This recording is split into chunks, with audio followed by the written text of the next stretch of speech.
mean, this tour is special to me, and it's the first time I'm able to really do what I want to do and move how I want to move, as far as all the parts that go into it. I can't wait to see you there.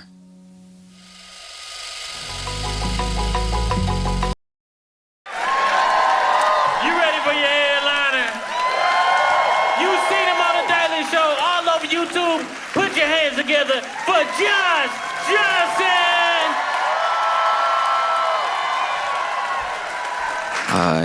I don't know about y'all, but I just paid my taxes and they got me.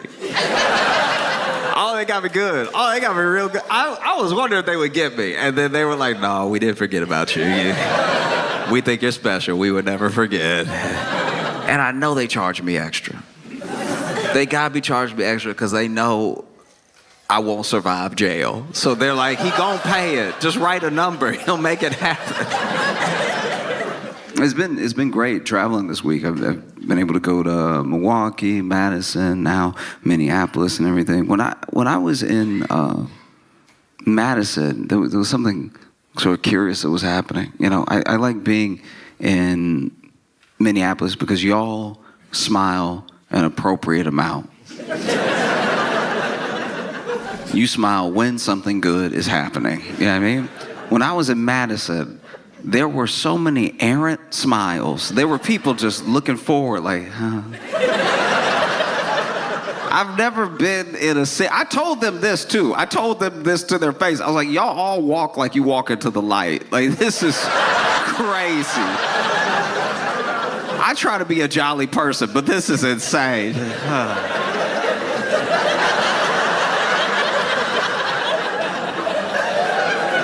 Nah, man, what? It was wild. And when I was there, I like when people are happy. I hope to make people happy, but when people got a little bit too much of it going on, I do have to get to the bottom of it. You know? And so I did do a couple things. It's something I like to do in any city when I see too many people smiling when I get there. I immediately go to that city's Yelp. Because I'm like, there are problems here somewhere. We just have to find where they are. You know what I mean? Not everything is a 5-star experience. Not everybody gonna give a 5-star. And it didn't take long. I found a 1-star. I won't name the establishment, but the review simply said, their old fashions taste like barbecue sauce.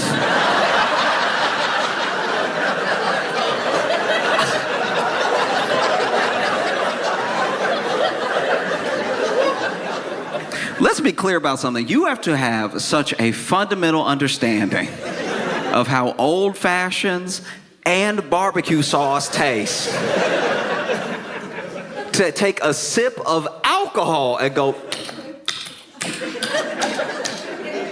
nah, that's Sweet Baby Ray's. I know Sweet Baby Ray's. When I taste it, you not slick just because you thinned it up a little bit.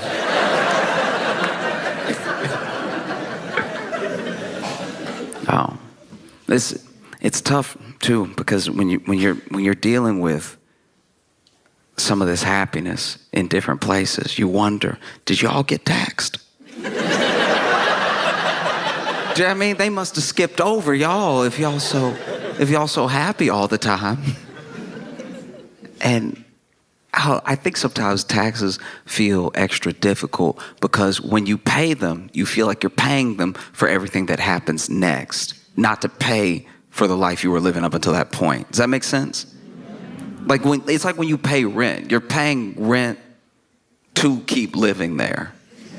But when it comes to taxes, you're mostly paying for everything that already happened, that you already enjoyed or didn't enjoy, depending on the city.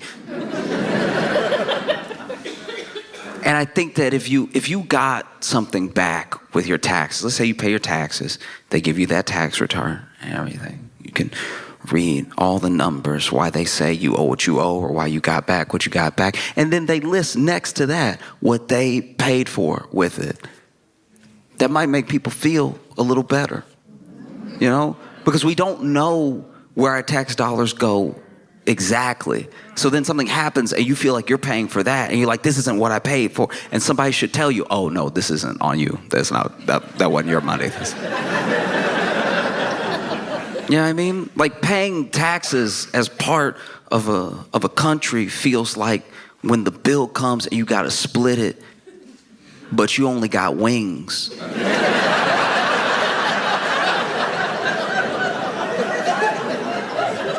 Like, hey, I got 6 wings.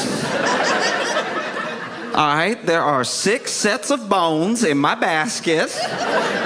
I didn't take any errant bites or anything. And some of y'all are alcoholics. I am not prepared to split this bill with you. You have your barbecue sauce old fashions. You have your... I'm not down for this. Oh. Because everybody's having some money troubles right about now. I mean, from all different ways. People are getting squeezed in lots of different directions, you know? Like we already know, tariffs are almost old news now. But the fallout isn't. The fallout is fresh. The Dow has only dropped by 1,000 points 11 times in history. And 4 of them were in like the last 2 months. Like this is very bad. If this were a roller coaster, this would be the part of the ride where your neck breaks. Like it's just... Engineers don't build this way. This is not safe. And you know, you see it through the tariffs. You know, I've talked about it before, but those people on the money channels, they're still a bit nervous. Still freaking out, you know? They still come on every day. One of my favorite things about watching them now is they talk to us like we're the news. They're there doing the news, but they looking right in the camera like, I don't...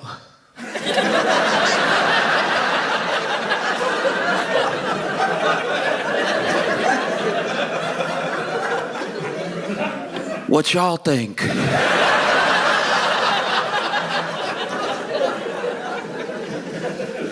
Oh, it's bad. You know, like just this week, you know, you had people losing money in all sorts of ways. I mean, Christy Nome.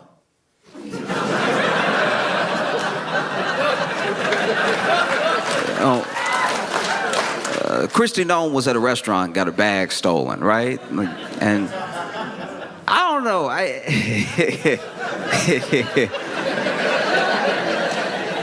It is wild. Okay, because then you have to... Okay, I'm trying to figure out how to put this. Okay, so then when you report your bag as stolen, right, and you got to list the contents of your bag, you know, her bag had her driver's license in it, had her passport in it. She had $3,000 in cash in her bag.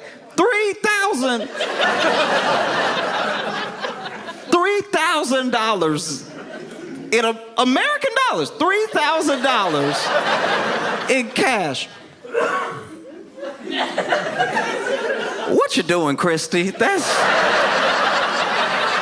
$3,000. North American, South of Canada dollars. She had $3,000.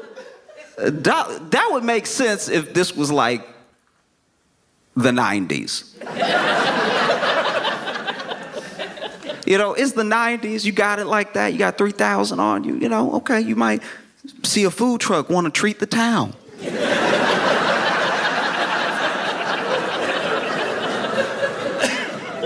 $3,000 in cash in 2025. $3,000 in the year of our Lord Apple Pay.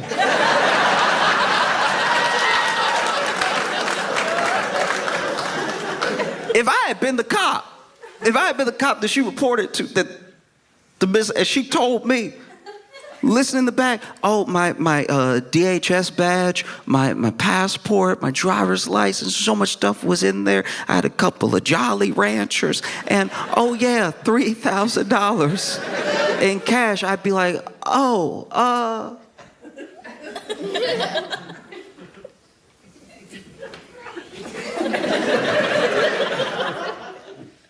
do you rap or something? Like, why do you have that much cash on you? No, she had $3,000 in cash. But the kicker for me was she had a bunch of blank checks. I don't even have to, yeah. You still write checks. In 2025, you just got that blank check on you just in case something pop off, and $3,000 in cash isn't enough. This is the most prepared to be mugged individual I've ever seen in my entire life. That is insane. You already got $3,000 in cash. Imagine you pull up on Christy Noe, you're like, give me everything. And then she's like, here, you about to walk away. And then for whatever reason, you don't know why, you just feel led for one moment. You look over your shoulder back at her, and she got a pen.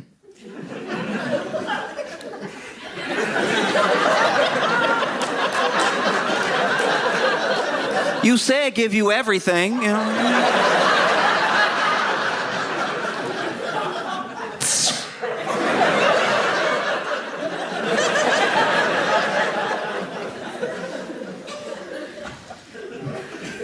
A bunch of blank checks. I don't even know if the thief would know what to do.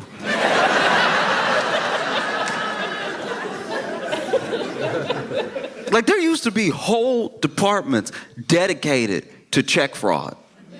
And now it's like 2 dudes. People are not writing checks like that anymore. I bet you. They dump the contents out. They're like, oh, we score. We got $3,000 in cash. We got her DHS badge. I'm sure she's going to want that back. We got her passport, her driver's license. Oh, we got everything.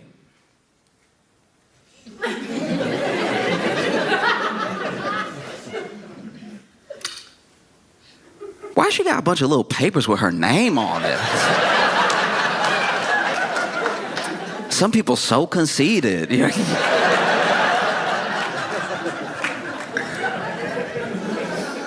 No, because I had an incident happen to me when I was in college, where I left for the break, and when I got back, the RA, resident assistant, comes up to me as soon as I get back on campus, and she's like, hey, I'm gonna walk with you to your room. Now, you could get in trouble at the school I was in. It was a dry campus. You could get in trouble for like having alcohol in your room, or like if they found anything. Sometimes if there was even a whisper of something in your room, they'd at least want to check it out. And so I didn't know if maybe somebody had said something. I lived in my own room. I had my own like dorm room by myself. And so I was like, I know nothing should be in there that I don't know about, unless maybe I left it unlocked. Somebody put something in there. I don't know. So I'm kind of freaking out on the walk to get to my room. And then I go ahead, I open the door. And before I open the door, she's like, okay, don't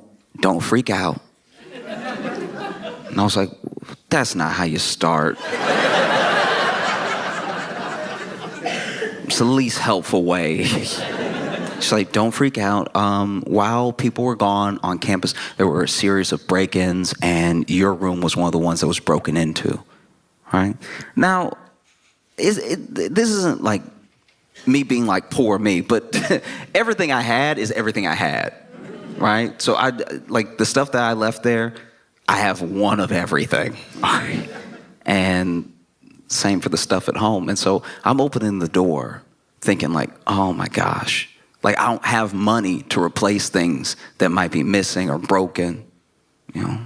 So I open the door, and my room is trashed. It's like fully ransacked and everything. And then she's like, you just make a list, okay? Make a list of everything that's missing, and we'll figure out if like the like Department of Public Safety on campus and the school at large can like help you recover some of it, or maybe, who knows, maybe the school can like come up with the funds to help you get the stuff that was missing. And so I look around and I'm moving clothes out of the way and all this stuff. I opened my closet. They were in my closet too and everything. And it takes a little while, but quietly I realized to myself that they didn't take anything. This.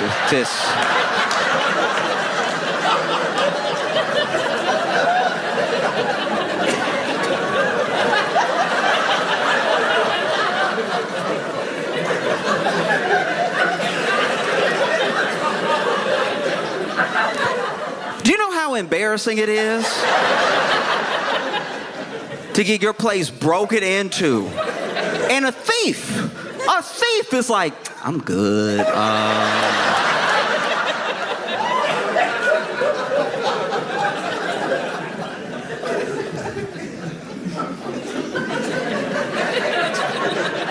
What do you do? What do you do? I'm in my head, quietly walking around. RA is still standing in the doorway and everything. I'm getting defensive in my head. I'm like, all right, I got a couple of good DVDs. All right, they not Fight Club fans. Like,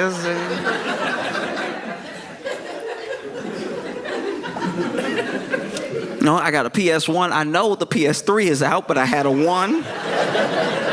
They could pawn that. They don't even have imagination. So finally the RA is like, so, anything? And I was like,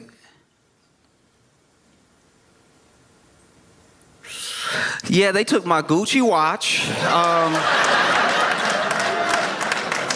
I had 2 Chanel bracelets. You gotta put the bracelets down. Please write the bracelets down, okay?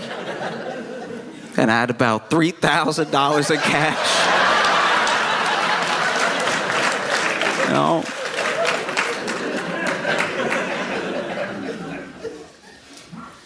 It's difficult when people are feeling like they're squeezed so much financially. Like there are things that you have to pay.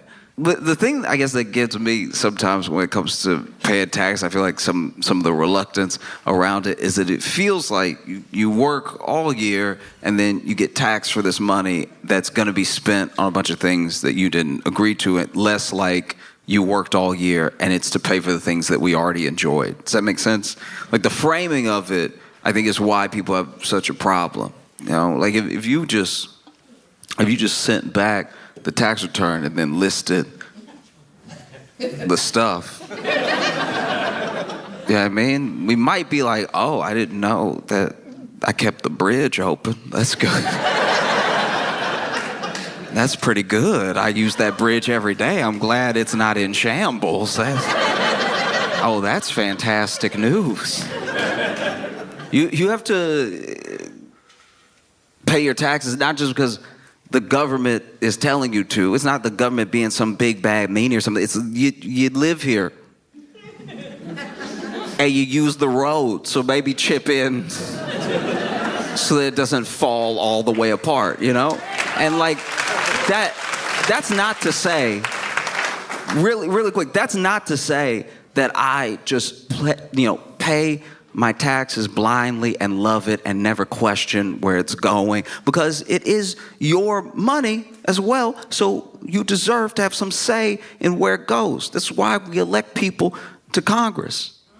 It's why we pick the officials that we pick, even on a local level, because we're like, you work for me. You are my employee, and here are the things that I want to see. These are things that I don't want to see. It feels like in this moment, we're in a real predicament of, I guess the best way I can describe it is I used to work at a store, and when I worked there, they promoted this one guy that was like, one of us, one of the cashiers. They promoted him, and They really shouldn't have done it.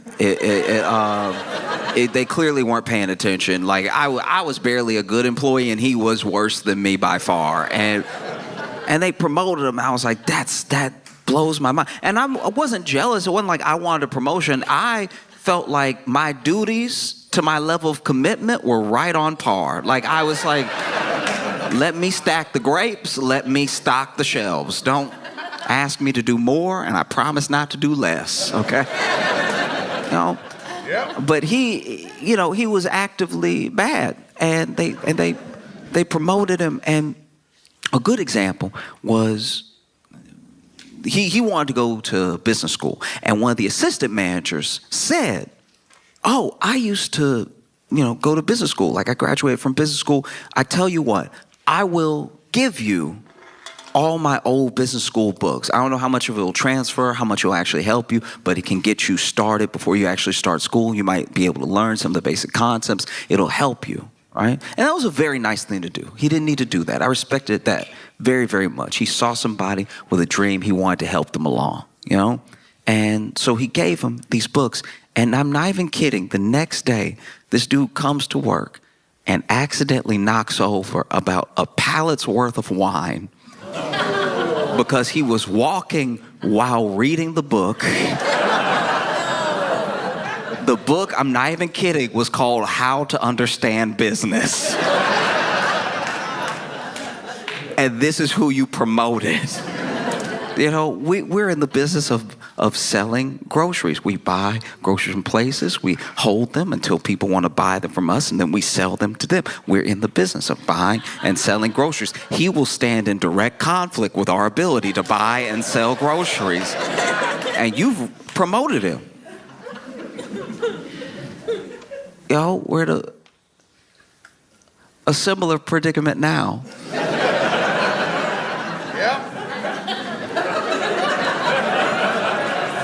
As a country, we're in a similar situation because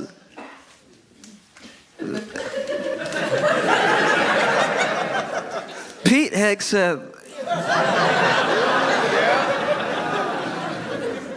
got in trouble again for the same thing from before. Basically, if you're not familiar, a bunch of people who are supposed to were using the app Signal to, talk about war plans.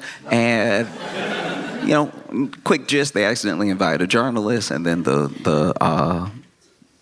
mission kicks off. They do the attack. The attack is successful, and everyone finds out, and they're like, "That was dumb. Don't do that again." And everybody was like, "We can't promise that. Like, that's not." Okay. Well, fast forward to rewind, we are in the same situation again because unbeknownst to, I guess, anybody at the time, Pete Hegseth had not only been using Signal to discuss war plans, he had a whole other channel where he was just talking to his wife, his brother, and his personal attorney. And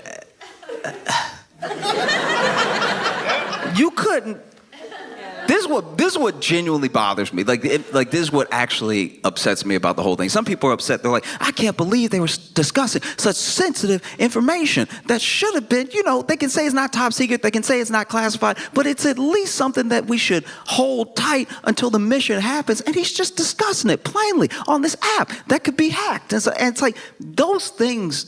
Discussing it with people who shouldn't know isn't actually my problem. Maybe this is my own hot take, but I feel like that sort of thing happens all the time. I think anyone who's like married to someone in government, anyone who's married to someone high up in any business knows some things that they're not supposed to know. That's like human, actually. You don't think Michelle Obama? You don't think Michelle Obama was kept up at night knowing stuff she wasn't supposed to know? Do you know what I mean? You think Michelle Obama was in the White House like, "Barack, what's wrong?"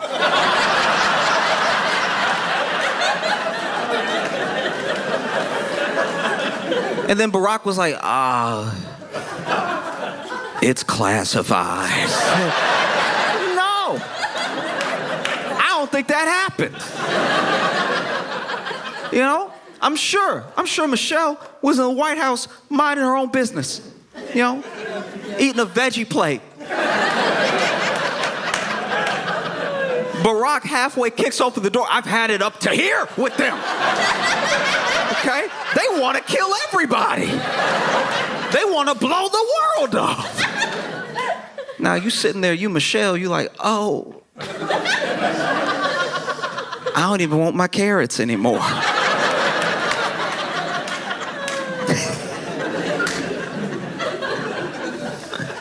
Oh, no. The thing that bothers me is that Pete just couldn't be professional, you know? And wait for an hour till he got home to tell her in person. Like, just do it the way people normally do it. Walk in the door, be like, you won't believe. Like, that's the way you do it. But when I pay my taxes, I do get upset when I see it blatantly being misused. You know, like when Pete Hegseth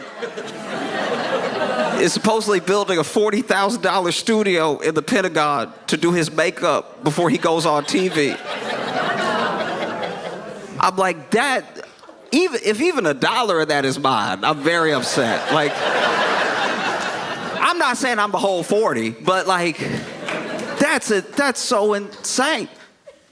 Secretary in the makeup room. Should he be at war? Like,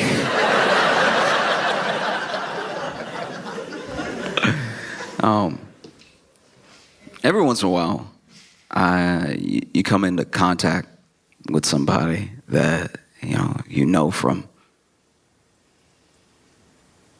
You know in a personal way, and eventually, maybe this has happened to some of you, you turn on local news and you see them. And you're like, I knew it was gonna be something. You know what I mean? Maybe it's the 8 o'clock, the 10 o'clock news, but they did something. You see that mug shot and everything. When I was in Chicago, I worked with this dude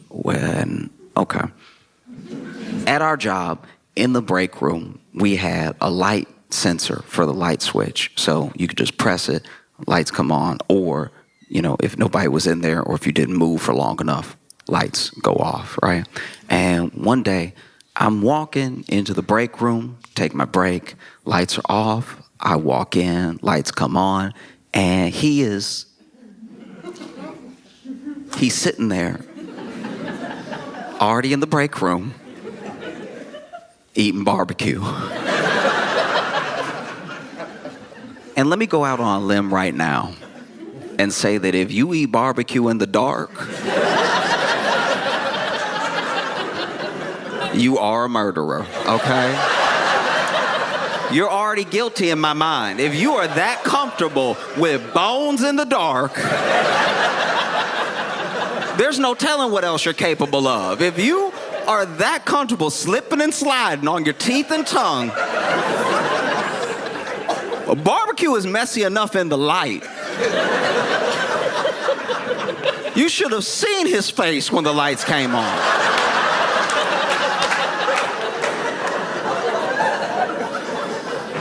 It was insanity. And then I walk in and he not even, if it were me, and that happened, because I try to put myself in his shoes. I try to be empathetic. I'm like, okay, let's say you eating barbecue in the break room on your break, right? Kind of a heavy meal for a 15-minute break, but to each their own, you know what I mean? You go be sleepy when you come back, but I want everybody to enjoy their life. So let's say you're eating barbecue in the break room, and you are somehow doing it so still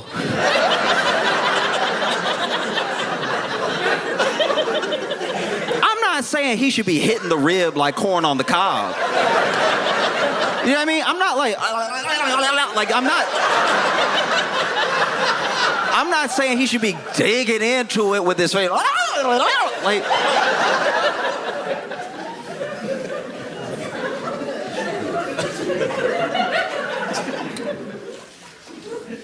in case you're wondering, that is, at least in my mind, the sound you make when you eat barbecue in the dark. Like that.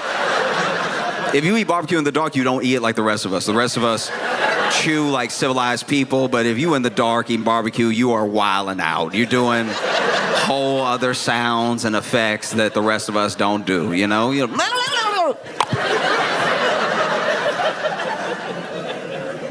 I'm not saying that you need to be doing a bunch of extra movements when you eat your barbecue. I'm just saying if you're doing it so still, you know, munch, munch, munch. Munch, munch, munch. Munch, munch, munch, munch. Munch, munch, yum. Munch, munch, munch, munch. If you're doing it so subtle that a light sensor, that technology was like, ain't nobody in the room. And then they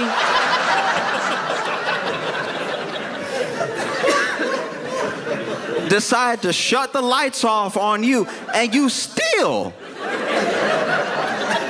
did not feel led to change the conditions of your meal. If you were eating barbecue in the break room and then the lights go off and you're like, that's even better.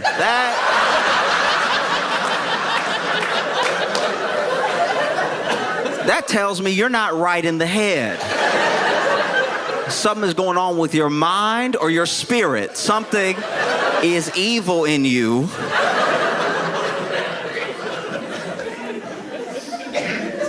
Munching away. And then you think to yourself, oh, what if someone walks in? What if someone walks in and feels like, this is awkward, this is weird. I would hate for them to judge me and my entire personality based off of one instance, you know? Maybe I should get up and paw my way, if the lights don't come on, to the light switch and press it so the lights come on and the room is once again filled with God's holy light.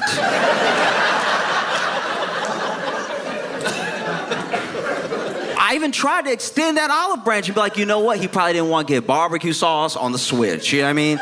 Maybe that's what it was. Maybe he thought if he was flinging his hands, he'd get barbecue sauce on the walls. That would look even scarier because now I walk in, the wall's red, you got a bone in your hand, you munching away. Really try to put myself in that headspace. Try to be fair to him. And after I got through thinking all those thoughts, I was like, nah, the whole thing was weird. No, I was right. It's insane.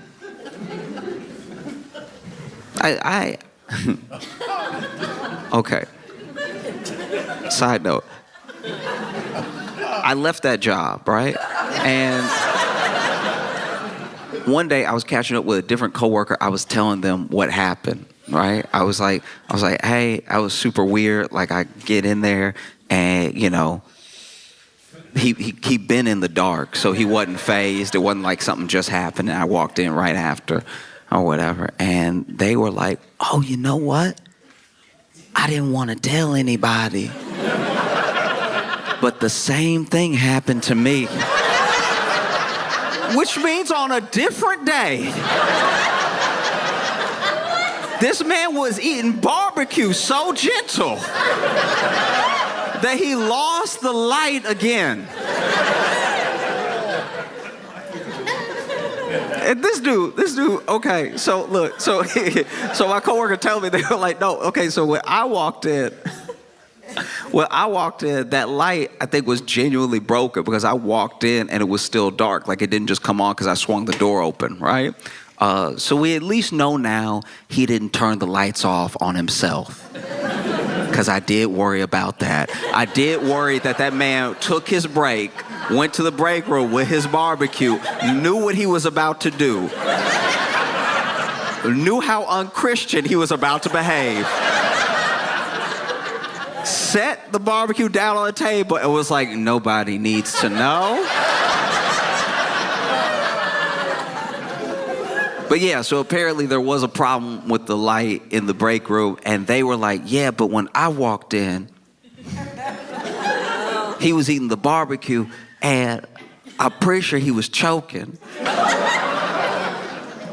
Which would make you feel bad for him for a second, until you really put yourself in that situation. Because if you walk in to a dark room, you assume nobody's in there. And the sound of someone choking on barbecue in a dark room does sound like a demon. It does sound... If you walk in and start... No, do it real quick. Close your eyes. Close your eyes real quick. I want everybody to close your eyes. Close your eyes. Close your eyes. Close your eyes.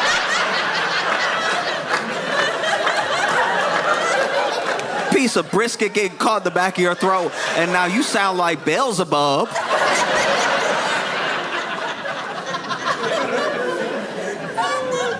No. And so then when the light when the light from the door spilled in, they saw him. And they couldn't really make him out. Because they were kind of blocking the light themselves, just standing in the doorway. And they said that they just saw him, like, eating in the corner. Which, why are you facing the wall? I forgot to mention that. That happened to me, too. He was facing the wall. It's already dark. You don't need to worry about being seen. But he's facing the wall going...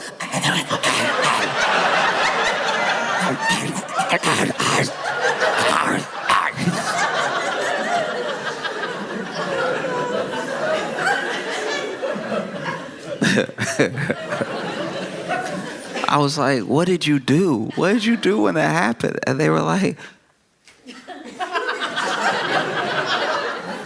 I thought it was a demon. I yelled out loud, I rebuke you.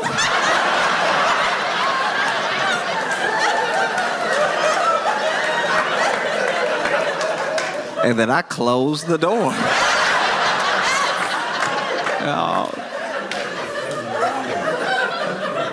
Oh, man. So then, you know, I'm chilling in my apartment in Chicago and watching the news.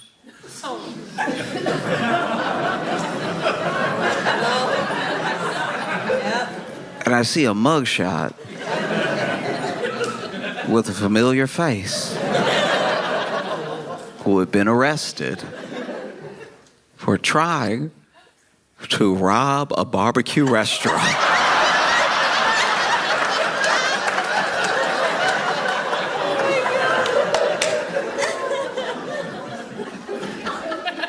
It's especially tough right now because I think people are getting squeezed from more angles than we thought was possible, right? It's like, you know, wages aren't increasing, jobs are hard to come by because of layoffs. Some of the layoffs are like the seasonal layoffs when, you know, companies restructure and everything, things that we're actually used to. But then some of them are people losing their jobs in government. Some people are losing their jobs in the private sector in place of potential like AI advancements and stuff, all while you have the tariffs going on. And I truly believe that some of it is preventable. Obviously, there's going to be ebbs and flows with every economy. There's going to be ebbs and flows with every country throughout its history of how rich it is or how markets fluctuate. Some of these are unforced errors, and some of these are things that just happen, but it's all happening at one time, you know? And I think very basically, I wish everyone could agree on it, but we're not there yet, that just by being human, just by virtue of being alive, you deserve access to basic necessities, the most basic of things, right? And especially if you're working. If you are working full time and you're still struggling to get the basic, we're talking about food, water, and shelter. We're talking about the most basic things. And I think sometimes when you bring up the people who are having a rough time, they're having a rougher go of it than is just, right? Life isn't fair, but you build the scale so that things can level out, so that they can be just. And when you talk about people who are having a rough time, who need extra help to try to get level, and they're working, they're doing their best. I think people conflate that with people who want luxuries or they want something for free. These people are already working. We are the hardest working country in the world. We clock more hours than anybody else, and we every year have less and less to show for it. We have less to show in healthcare, we have less to show in education and possibility of upward mobility. Every year we work harder, and every year we have less. We take less vacation days than pretty much anyone in the world, and for all of our hard work, we are not seeing the fruits of our labor. And there are people who will tell you, oh, but if you just work a little bit harder, if you just do it this way, oh, I'm smart, I figured it out, you will too. It's people who are not addressing the fact that everyone does not get a fair shake. You know? Like, you only need to look at me as an example. You don't think I want to be in the NBA?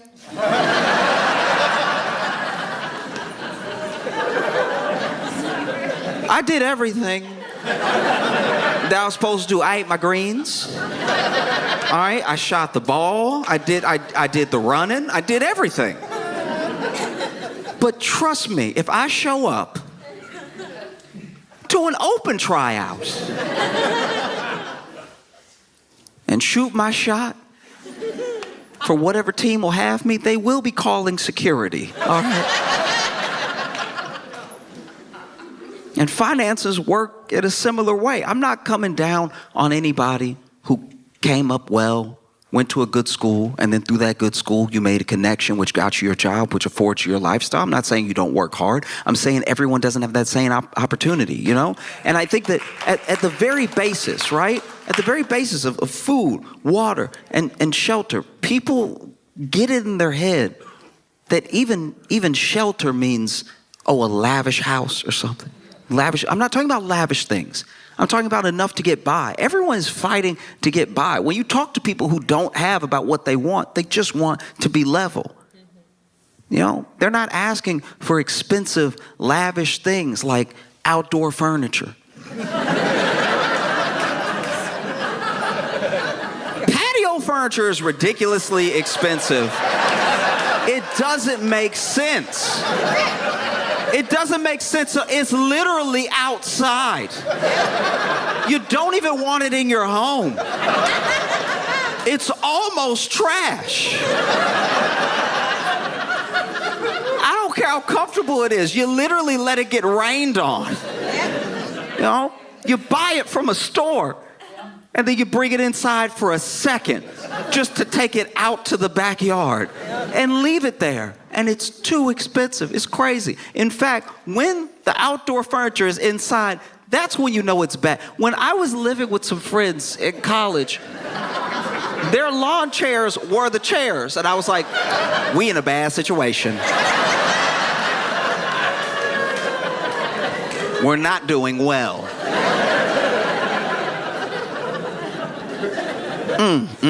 You got the patio furniture in front of the TV. We about to die tomorrow.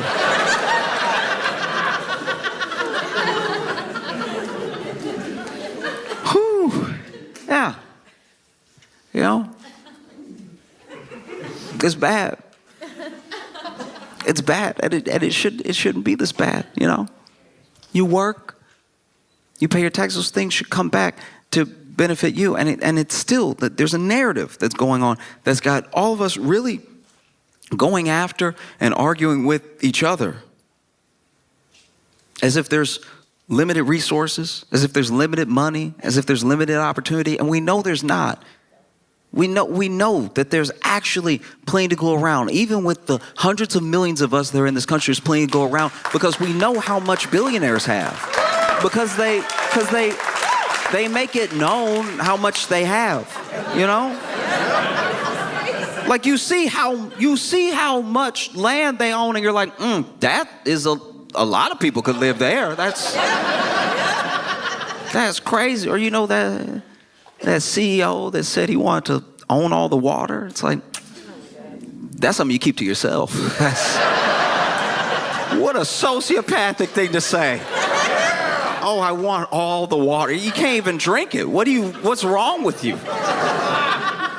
That's what kills me. It's like people think that it's solely government. People think that it's their job. They think it's not. I promise it's not. And what really burdens me, what keeps me up at night, is that these people are siphoning all of this money. They siphon it from the government. They get benefits from the government. They get tax cuts from the government. They siphon all of this money. They siphon your wealth from you. They siphon it in wages by the fact that they don't increase. They siphon it off of like shrinkflation when they act like they cry poor and then they charge you more for less. They siphon all this money, all to what end? To have a few people have all that money. All of that money, more money than anyone will ever need in their lifetime. And you know it because they don't spend it. They siphon all of this money out. They are literally parasitic. And then they dress like me.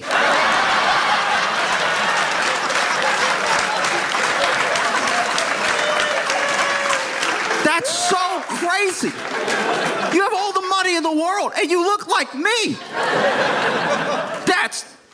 What are you doing? That's so crazy. Oh, it doesn't have to be this way. And I know sometimes you can feel powerless, especially when the big thing is happening, when the big thing is just going, you know. But it does. With a movement towards any action that is based in the people's wishes, it has to come to fruition. In any instance. And you see it all over the world. You see people rise up in whatever form it takes to make their voices heard. And it's still very much possible. I know that there's a narrative out there that you're like a cog, that there's nothing you can do, and that you might as well just scrounge up as many pennies as you can to get by, and that'll be the best you can ask out of life. You know? It's to the point now where even people who cross over that $1 million threshold, they enter that tax bracket, they still feel that way. You could make $500,000. You could have $300,000 saved up, and you might sell something within your company, make another $200,000. You might cross that $1 million threshold, even by just a little bit, and still be like, I'm barely getting by. And people roll their eyes at that. They scoff at that. But the way that things are set up, unless you are uber rich, it's very easy to drop right out of that tax bracket. None of that is certain. You know, small business owners, some of them could be considered millionaires, but they'll tell you, they're like, my actual business and the people that I care for, the employees that I employ that depend on me for their benefits, for their livelihood, it's like we are month to month, right? So this structure doesn't end at just taking care of yourself. And it's why everybody, to the best of our ability, we have to be looking at the whole. The way that they play it is the way that benefits them every single time. Someone who's already a billionaire would love for you to just try to be like me. You can do it if you work hard enough. That's the narrative out there. They don't talk about how many government benefits they get, how many tax cuts they get, that they were born rich. They don't let any of that into the story because it would kind of ruin the whole thing. You know what I mean? So, you know, it's literally it's up to you, because we're already there. We're already in a place where I don't see how things are just going to get better by themselves. People are putting burritos on layaway. That's insane. That's so crazy. There are apps now that they come to you and they're like, hey, we'll let you finance your lunch, dog. You know, pay $3 now, we got you. And they do. They have you. And they don't let go. And before you know it, it's been a month, and that burrito that was $12 when you didn't have it is $65 now when you're done paying for it. And it wasn't worth it. And it siphoned more from you. The things that weren't already taken. They can take your wealth. They're taking it now. They cannot take your worth. If you know your worth, if you remember your worth, and you fight for it every day, and you fight for it with who you vote for, you go to your town halls and you speak to them and you let them know, we hired you. You work for us. We pay our taxes. Go tell them that this is done. It doesn't have to be this way. We can demand more, and the thing that we're demanding is not some sort of handout. We're demanding our work back to us in proportion for how hard we've worked. These people believe, they genuinely believe that they built this company up by themselves as if there's some idea truly as a self-made man. It's like, even if you built a company and you ship the things to the people and they love your product and they want more of it, and you think you're such a genius, there are people driving that truck. There are people packing up those packages. And then there's the road that you didn't build. You know?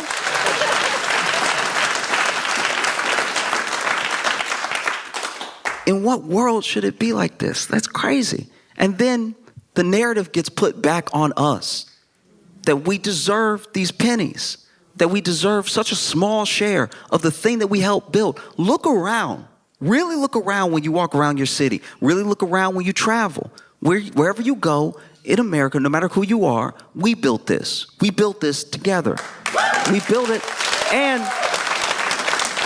I'm not even saying that these like titans of industry don't hold a part in it. I'm not discounting someone having an idea and through ingenuity bring it to fruition to the point where they employ people, to the point where people depend on them.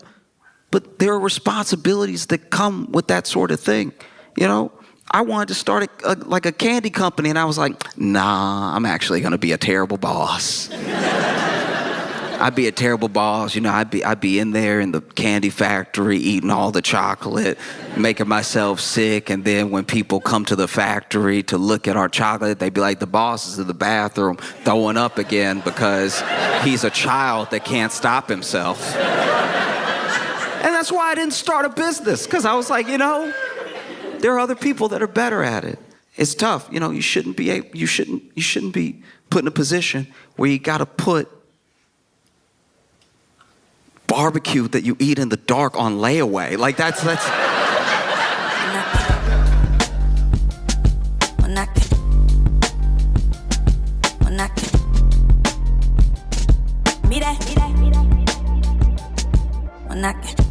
Please make it loud for Josh Johnson!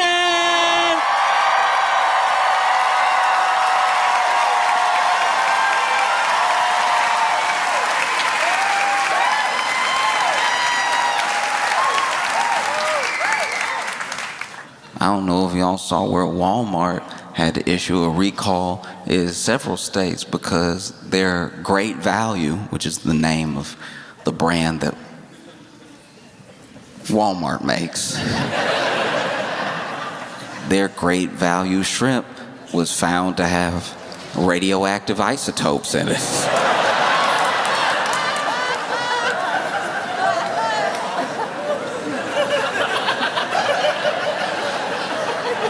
Whatever happened to like regular nasty? You know what I mean?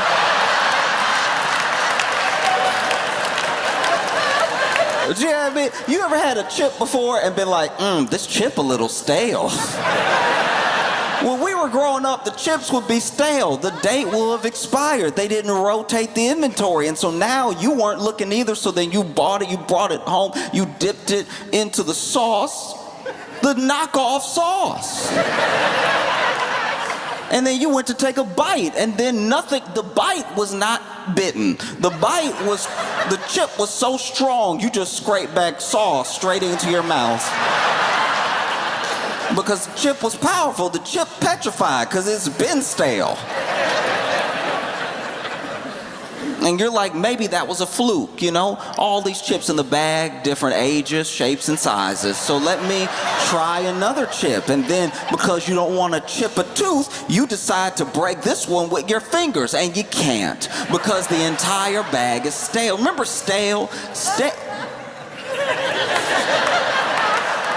I never thought I would miss regular stale. Now, food here in America is radioactive.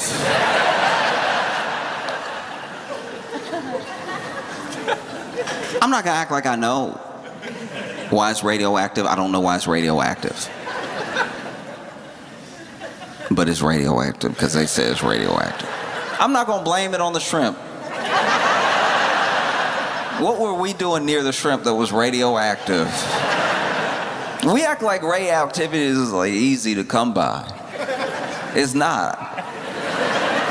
You know, there's obviously radio waves everywhere. You use the radio, you know, you use a microwave and stuff, but real radioactivity that sticks with you. And that's the thing too, is that these suppliers, they supply all these different stores, and sometimes by the time it gets to you, it's just a different label that's put on it. But it's from the same place, and it's the same people doing the same stuff. And Walmart's, you know, brand is great value.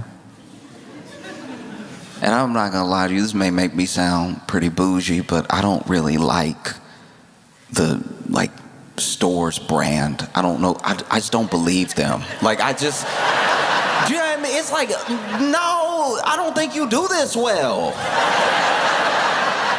It's like when you go to a diner and it's like got 96 pages on the menu, but it's not a Cheesecake Factory. So you're like, nah, only one establishment so far has been able to pull off this many pages.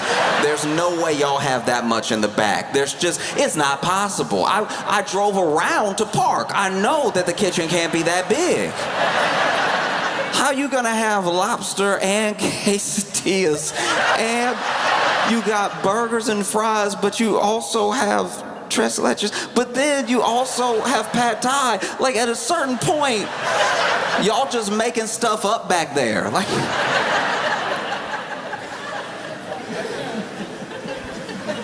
you got sticky rice, sushi rice, white rice, brown rice, mango sticky rice, paella. Like, either the chef back there is the most talented individual that has ever lived. Either something is going on right now and we're all a part of someone's YouTube prank show, and Gordon Ramsay is back there just waiting for us to tear up our stomachs by ordering things that aren't even on the same page. When you go to a diner like that, by the way, stick to one page. Because whatever you get, I treat diner food and diner food with lots of variety, because you know when they go back there and you order the lobster pasta, they got one lobster. Like, they about to have to scratch out that thing on the menu. But I feel like if you stick to one page, it's a lot like sticking to one type of alcohol. If you go full breakfast with it, you're gonna get a regular amount of sick.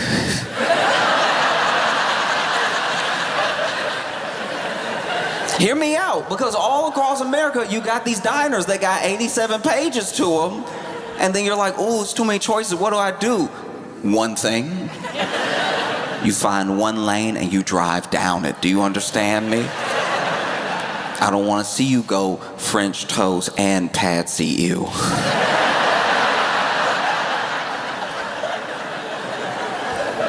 Y'all laughing, but people are out here wild. I went to a diner with some friends, one of these diners I'm telling you about, and it had, so on their menu, I'm not exaggerating, on their menu, they had 26 pages with pictures. Now, the pictures were obviously stolen from online. They did not take any of these pictures. They hit Google Images and they printed it out and they put it next to the ... lobster pasta, right? And the other thing that, look, this is an aside thing, this actually has nothing to do with anything, but also on the menu, they had numbered everything. Like, they had numbered every order. Like, you know, like when you go to like a restaurant and they'll have the traditional pronunciation of the dish and then they have the number. They did that, but everything was in English. And so you could just order 102 and a number 5 together. And it's like, that sounds like it'll tear up your stomach just as much. Just as much as saying, can I have the Tom Kha? Can I have the Tom Kha and the baby back ribs?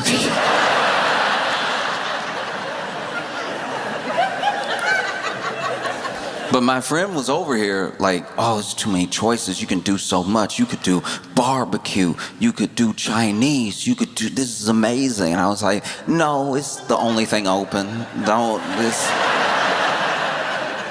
And I warned him. I was like, you need to pick one. I'm telling you right now, you better pick one.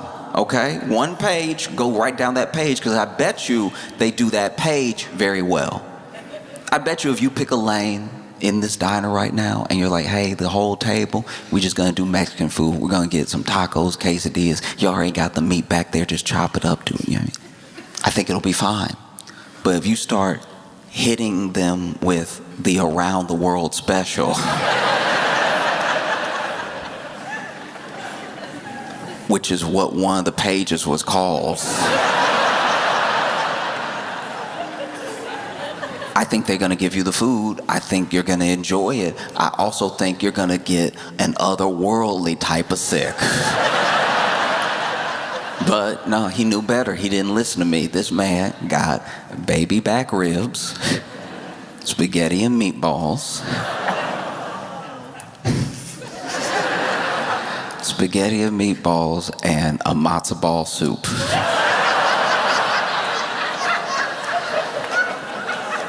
Now, you know how they say that sometimes when you're driving down the highway and there's like a natural instinct to watch the wreckage of a car accident as you pass by. That was every plate they brought to him. I kept watching him this man was taking bites of baby back ribs and then sips of soup and everything. And I was like, I don't know how you feel like this is a good idea. I got 3 scrambled eggs. And I made sure to order before he could finish ordering, because I was like, keep me separate from him. I know that a bunch of sauce is going to be sloshing together. And sure enough, we leave, we get in the car, we drive for an hour. And then out of nowhere, we hear our friend, who's driving, go, ooh.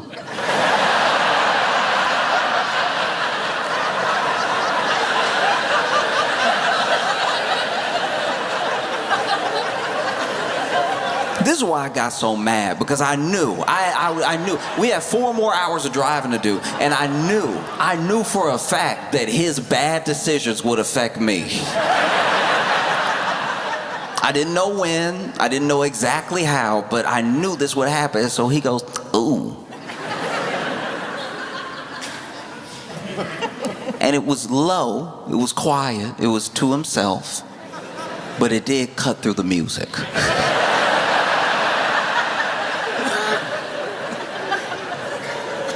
Go, oh,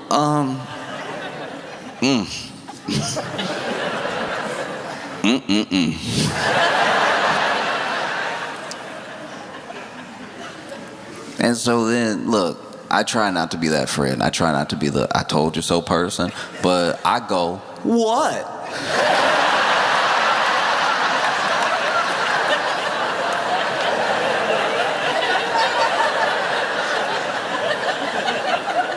What is it?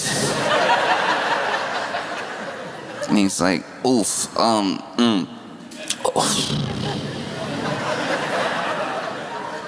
I knew he was in a bad way. He didn't want to answer me because he knew it was going to be an I told you so moment, because I did tell him so, and then I watched him eat for 42 minutes. I watched him eat stuff that I know had to be old. When do people get baby back ribs at this abandoned diner? I'm sure the cook in the back was like, what does he want?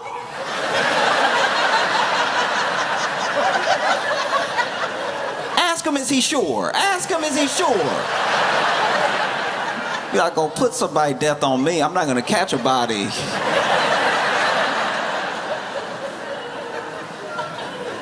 He's sitting there, ooh.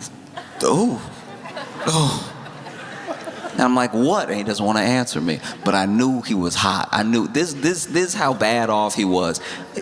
Any cuisine that you eat, anything that you eat, especially when you eat a lot of it, especially when it is good, when you got something authentic, or you just got something that was seasoned right, and you eat too much of it, it has a different impression on you. It always does. Different impression. You get some good barbecue, but you eat a little bit too much of it, you get those meat sweats. You don't even know what's happening. Meat sweats are the closest I think they're the closest it'll ever come to a hot flash, because they don't even know what's happening to their body. They're just like,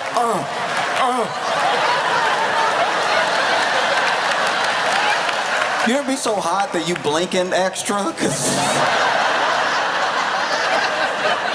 like all the cool air is over there. If you could just see it clearly, it would cool you down. You ever get so hot you sweat in your own eye? Over here, And then, there's other foods that just sit heavy. You eat too much of them and they let you know, hey, we'll never leave you.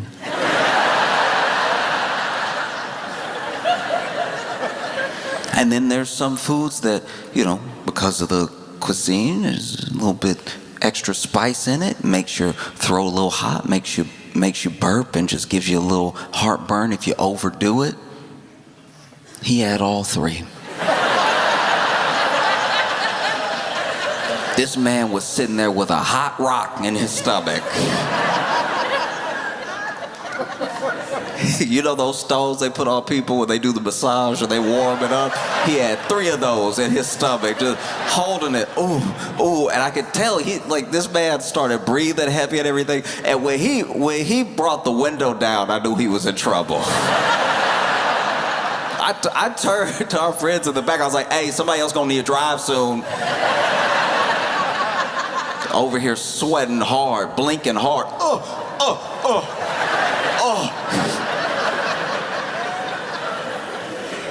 And I'm almost out. I'm literally almost been knocked out. Out of concern for my friend, I've almost been knocked out of I told you so, but not yet. I go, what? And he goes, I think I'm gonna wreck the car.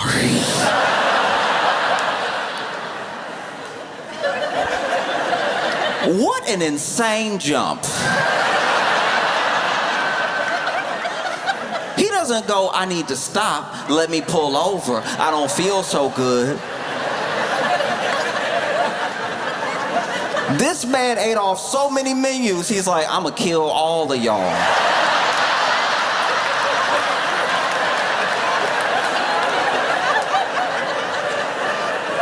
I'm gonna flip this car as hard as I can until it lands right side up.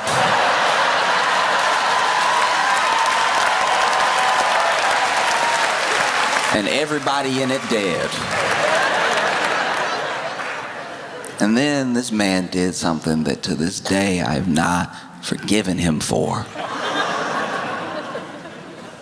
You've had it happen to you.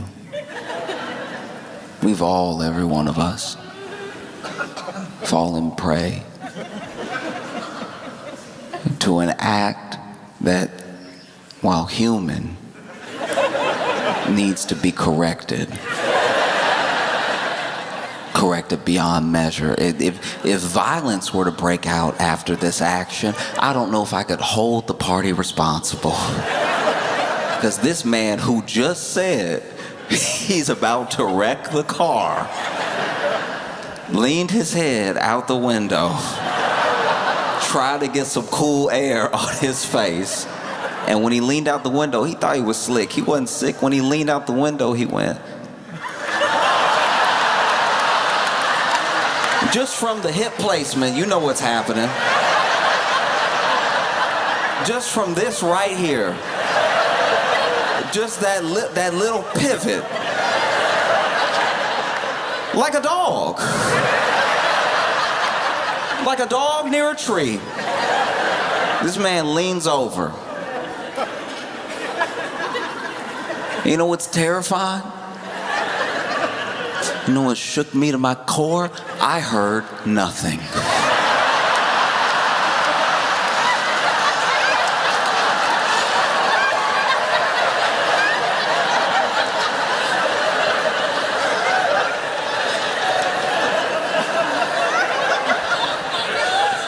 I didn't hear a sound.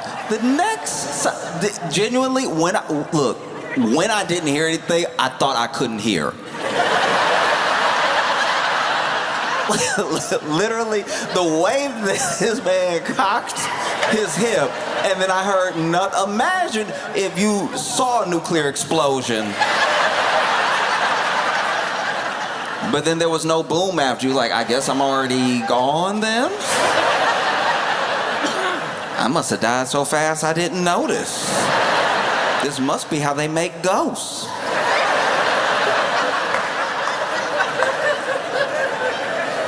This man cocked his hip. I heard nothing. I heard nothing at all until I heard my friend in the back go, "Oh!"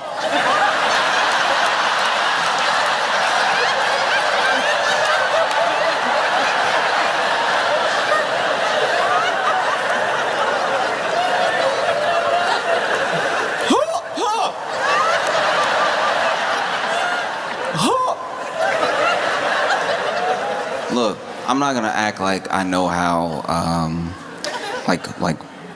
there's a difference in the air in the car because he's opened the window and the air conditioner was blowing. It was all blowing on him. He was very hot. But I'm not gonna act like I understand why what happened went backwards first. All I know is I hear my friend go, "Oh!" and then my buddy next to him goes,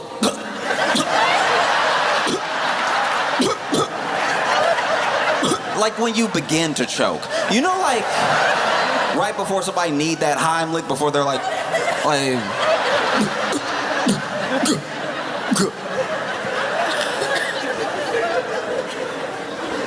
I don't know why. It went backwards first. All I know is that when it hit me, my first instinct was to scream.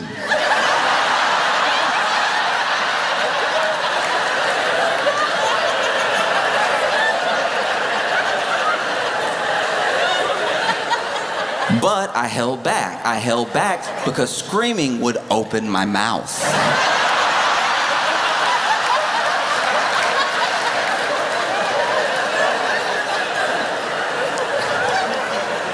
So I went,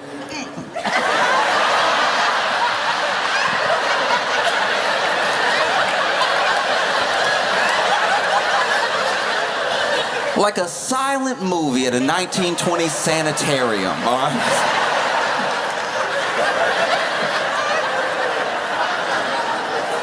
And I'm fighting to find the button for the window.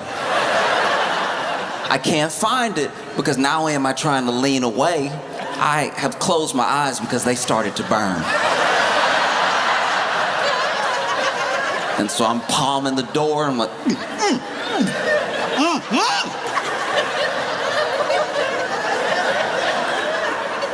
I palm the door and I don't find the button to lower the window, but I do bang my head against the glass like Night at the Roxbury.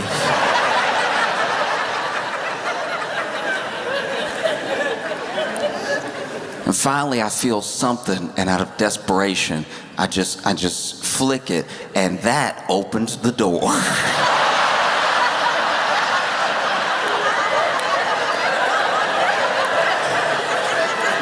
The door is open, and I'm leaning out, holding the door like...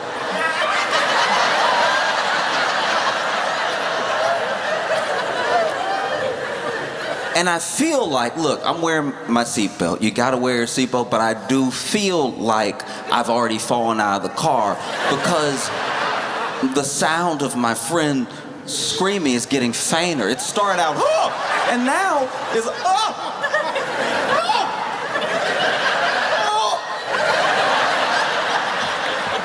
We in the same car, why he getting further away?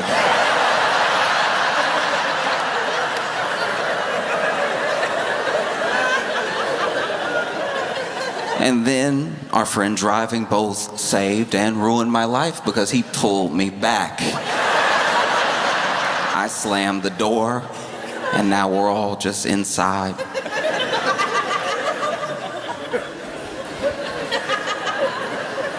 With him.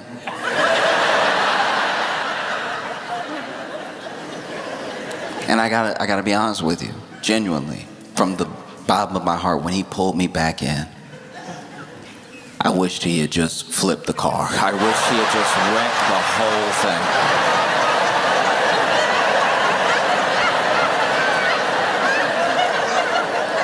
But yeah, it's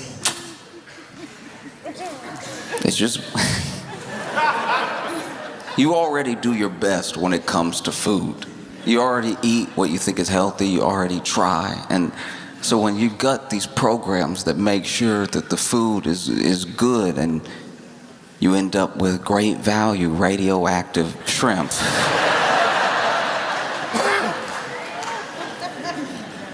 It's absolutely unacceptable. All I'm saying is, I don't always trust the brand that the store has, because I'm like, y'all don't do this too. There's no way. I believe you do napkins, CVS. I believe y'all's napkin game is probably, y'all got the same printer and everything. Y'all got the same little bumps on the napkin. I'm with you. Once it gets to soups, I think that y'all are just guessing. If I go into Walgreens, already I'm there for drugs. I'm there because my nose is running or something like that, or I just want a bottle of water. The idea that Walgreens specifically is like, we make pasta too.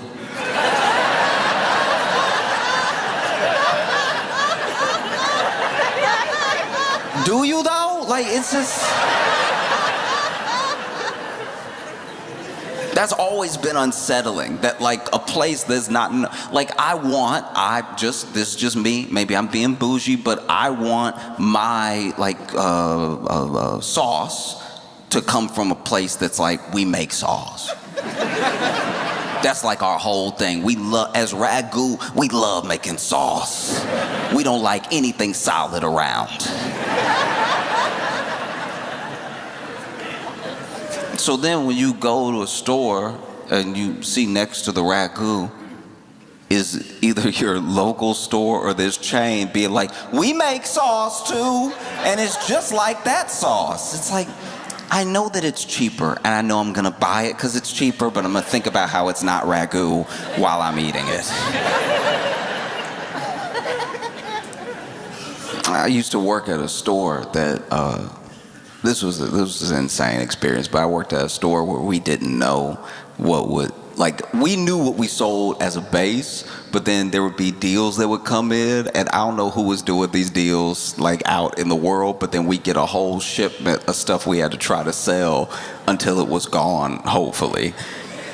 There's no way to run a business, but I remember there was one week we just got a whole shipment of fire extinguishers. And to be fair, a lot of people don't have a fire extinguisher, and a lot of people live in conditions where they should absolutely have a fire extinguisher. Sure, I'm with you there, right? But these fire extinguishers were the size of like a big gulp. You know what I mean? These were like mini fire extinguishers that I don't even think could put out a hot shower.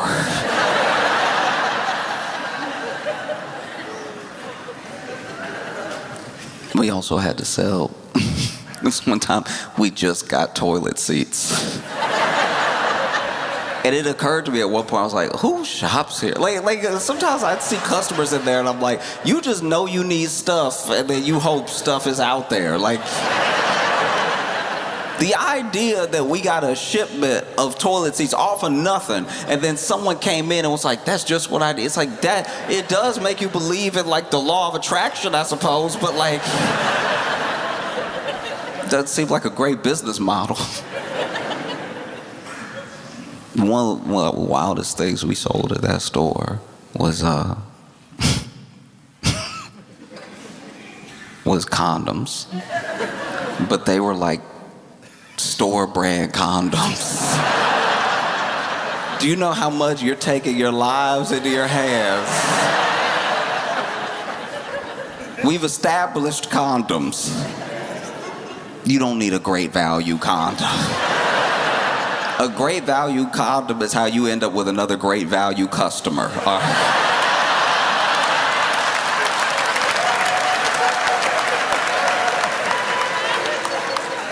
Oh. No, it's insane. And then when you have these radioactive shrimp, right? Talking about it like I'm familiar, but when you have radioactive shrimp, what the stores will do is they'll obviously pull everything off the shelf, and then they will go ahead and put up a note, usually on the cash register. That way they've already pulled their inventory, but if anybody bought some last week, yesterday, whatever, they could read that. It helps spread the word, you know?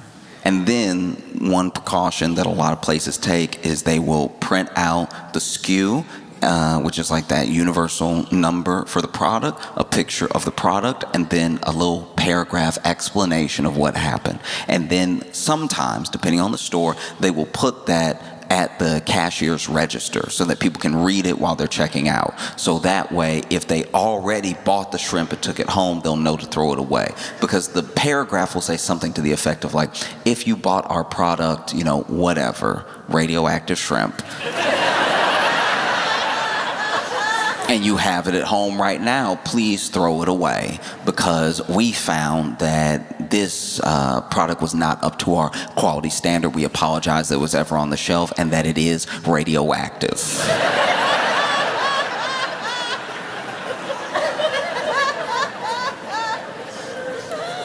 Thank you for your attention to this matter, and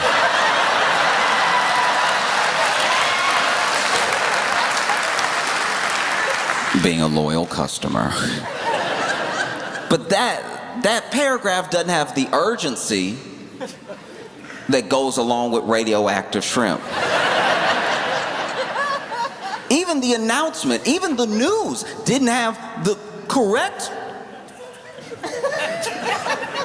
It's radioactive shrimp. They didn't have the correct response for radioactive shrimp. To me, maybe I'm crazy.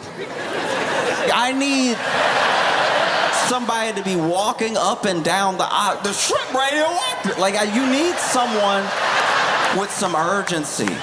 This printout is not doing it. And they know what they're doing, because the toner, like the ink on the printer, not even good. So you barely see the image, and then the letters are faded. So you're trying to read it, and it's like a whisper. It's like reading a whisper in real time, where they're like, hey, something with the shrimp. It's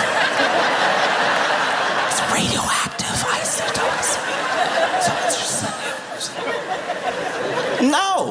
No. We have so many people in this country looking for work, unemployed. Hire someone to be the person who announces what's been recalled. Walking up and down the store. I hope you didn't get the shrimp last week, because the shrimp radioactive.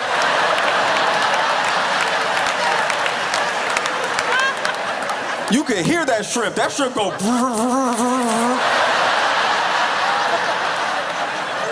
Oh, watch out, the shrimp is.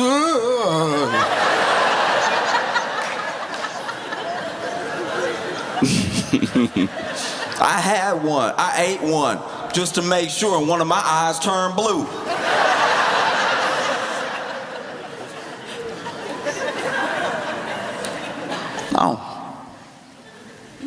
No, you gotta get up in there. You gotta do something more than just a printout that I'm probably not gonna see, because admittedly, I'm looking at the Skittles.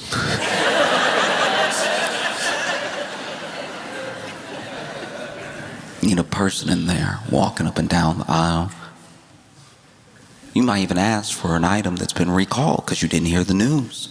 Sometimes that happens with vegetables even.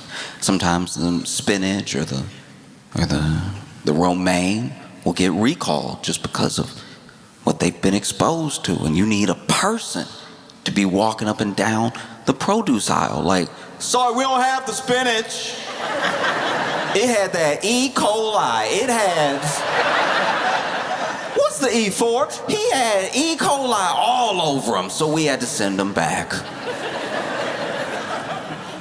Perhaps you'll enjoy some arugula.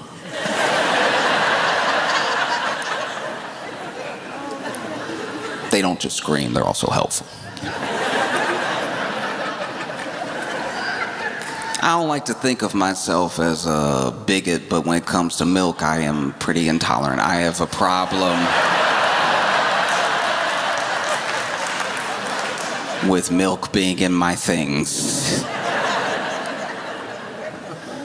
If I even hear milk is in a dish, I'm like, get them out of here.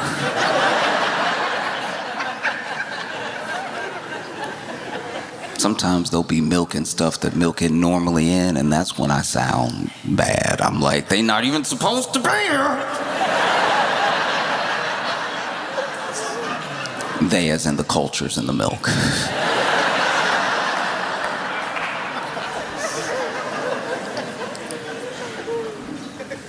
And I don't know.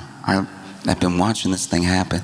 They say that they're going to make America healthy again, but then they're like, oh, but you could just do a bunch of wild stuff you weren't doing before that definitely runs the risk of making you sick. Do you ever be? There are people that are like, I want to drink my raw milk. Why can't I drink my raw milk? And it's like, okay. If just you drink the milk, I think that's fine. Genuinely, if somebody wants to drink raw milk and they're drinking raw milk and they're like, dude, this is what I want, like that to me is not bad. That to me is how it should be. You want the raw milk, you drink that.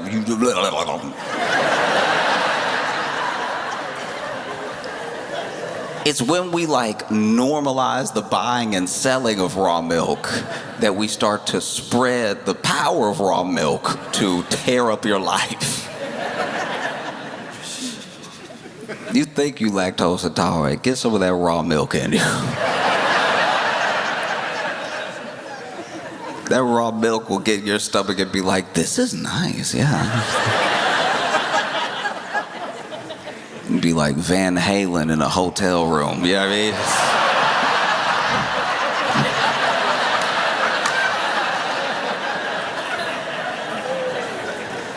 mean? Now you sitting there. Everybody told you not to drink the raw milk. They told you couldn't handle it. You're like, I'm gonna handle it. Natural is the best way. I'm gonna have my raw milk. And then 30 minutes later, oh.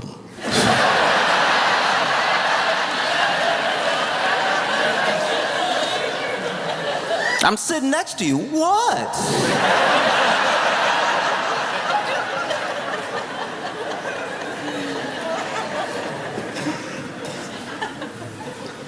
But truly, I think we don't put ourselves enough in the position of what it's like to take one of those products home that's been recalled, and maybe you don't watch the news, maybe you didn't get the notification on your phone, maybe you're trying to unplug because most news is pretty bad and the notifications on your phone keep you on your phone, which is not a happy place because of how you use your phone and how the systems on your phone affect you, how the platforms, whether it's social or it's just the way that you lose attention to anything that you're doing for the phone. And so you try to disconnect, and then you go to Walmart again and you don't happen to see the printed out paper that is very, very faint. I'm not a scientist, but I imagine that if you put radioactive shrimp in the microwave,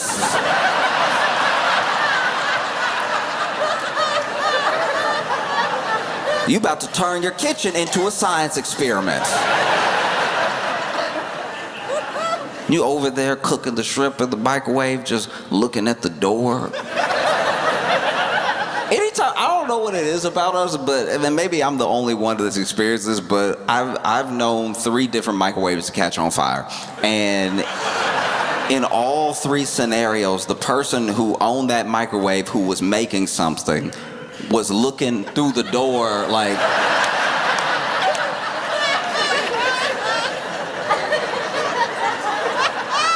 Is that fire or is that just how it cook?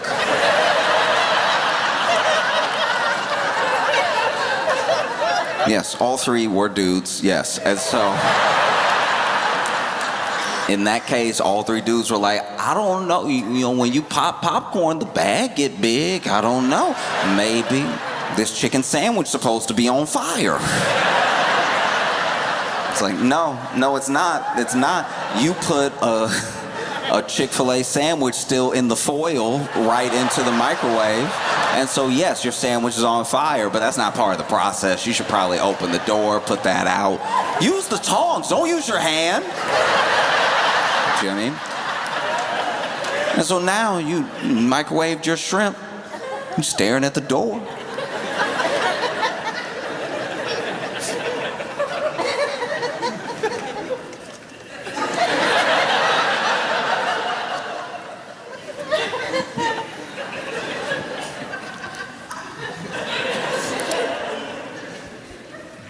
Why they floating?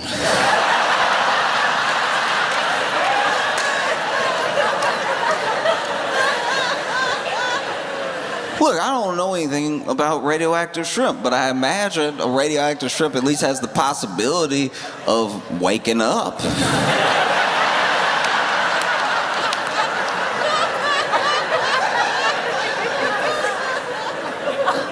Imagine, you're a shrimp.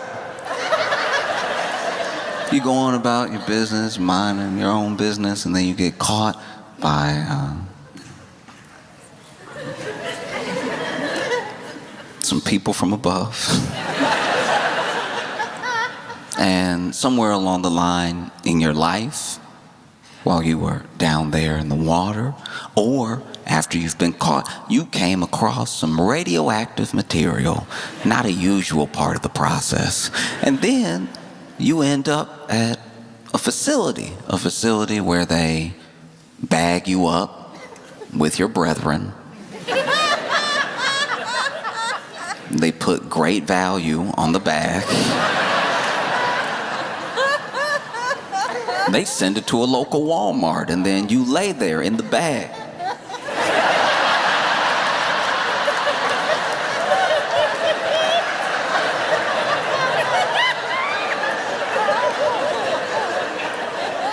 Somebody grabs the bag, somebody scans the bag, somebody bags the bag.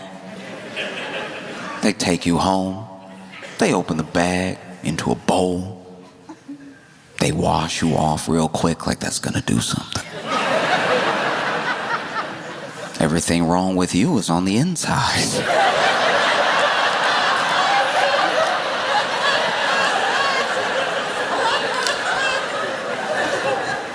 And then they throw you in the microwave because they can't cook.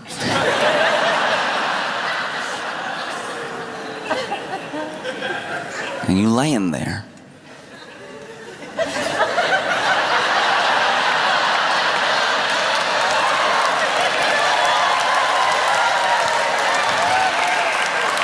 And then someone hits 3 minutes, which is too long. And you feel yourself.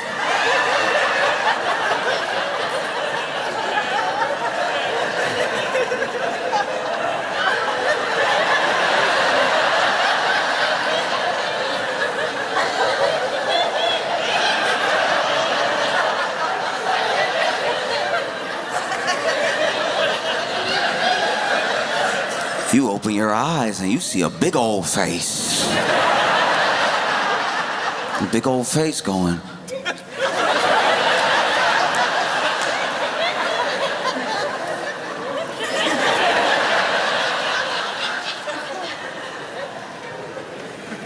Is this supposed to be floating?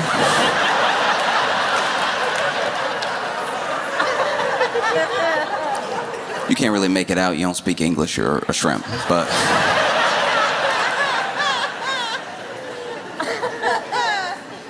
someone finally has the wherewithal to press the open button on the microwave, and you fall back, and then you stand up. You stand up and walk out of the bowl. Nobody stops you. They're too busy running around screaming and praying.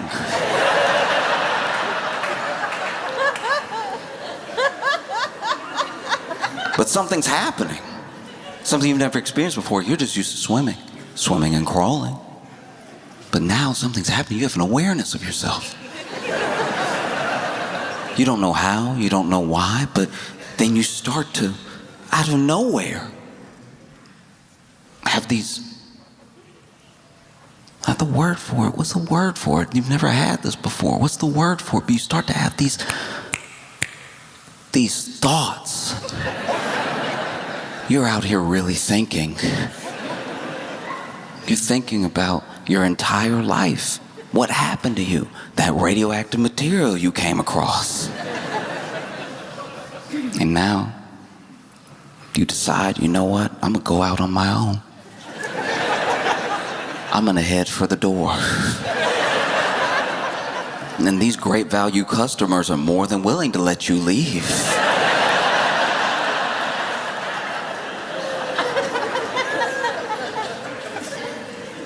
And you go out into the world.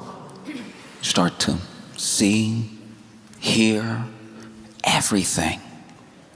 You might even have some awareness of things that you haven't even come in contact with. Maybe it's super hearing, maybe it's telekinesis, who knows?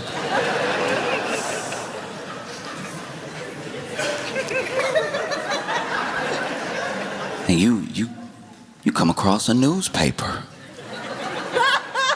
You read a newspaper. And you're terrified. Because with only having, an hour's worth of knowledge and understanding, you can tell that things are bad.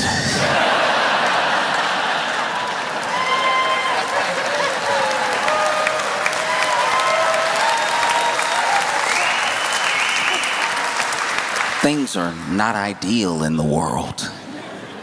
You don't know what to do about it exactly, but you end up reading an article that's of a lot of importance to you because it's about you. It's about how there are radioactive shrimp at Walmart, and you're like, that's me. What should we do about this? I know what I'll do. I'll go to Washington. Because this little bit of life that I've been given, it's important that I use it for a purpose. It's important that I do something with it. The whole purpose of life is to not just be a witness, but be a connection to another life. And so I want to connect to all these lives I'm coming in contact with. I got to dodge a lot of feet to get there, but it's okay.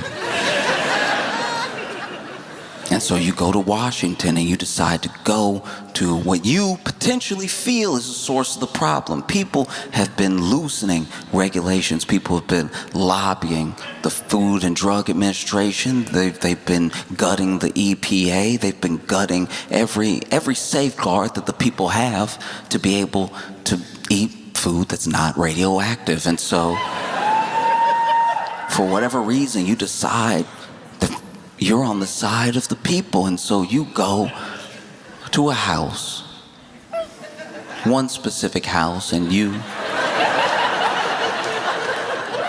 crawl into a bowl, one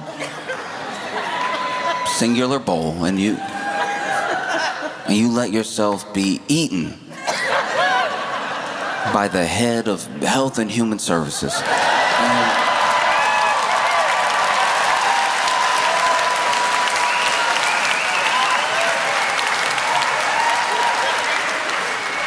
And let's be clear, he notices you glowing, but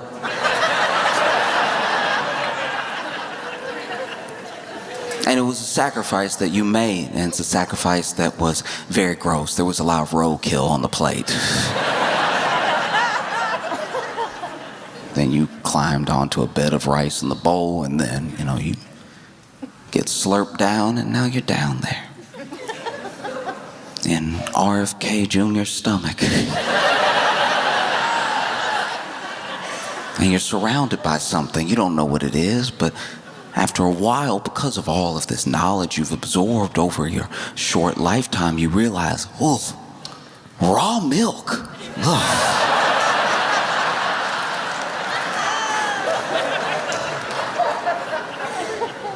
And then you let yourself fall away. And it was all worth it because RFK Jr. is over here sitting at a press conference talking about how we're going to introduce more raw milk into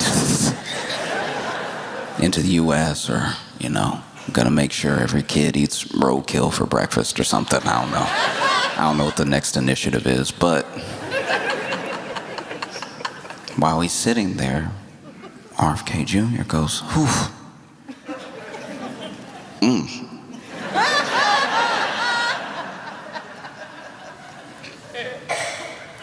Yo, my stomach hurts. It was the best you could do.